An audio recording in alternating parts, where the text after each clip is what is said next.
Iranian lawmakers have issued a statement to condemn U.S. President Donald Trump's decision to recognize Jerusalem al-Quds as Israel's capital, saying the move is the last nail in the coffin of the so-called Middle East peace process.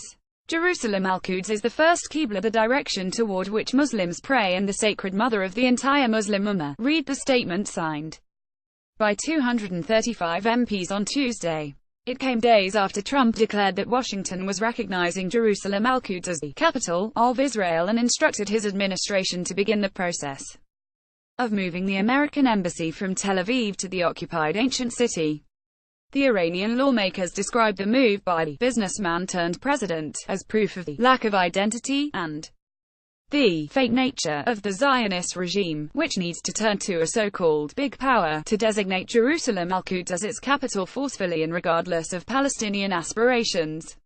Those ignorant people who celebrated the Middle East peace process in the 1990s have today understood that the United States does not even heed its own shaky agreements, and has put the last nail in the coffin of the so-called Middle East peace process, they said.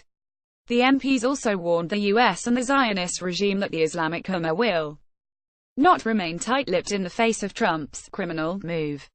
They further called on all Muslim countries to cut their diplomatic ties with Tel Aviv and reduce their economic transactions with the US to a bare minimum, reaffirming that the Iranian government and nation will always support sacred Islamic ideals, including the fight against the Zionist regime. Trump's move upended decades of American diplomacy, triggering a global diplomatic backlash as well as larger-scale protests in Palestinian territories and elsewhere in the world.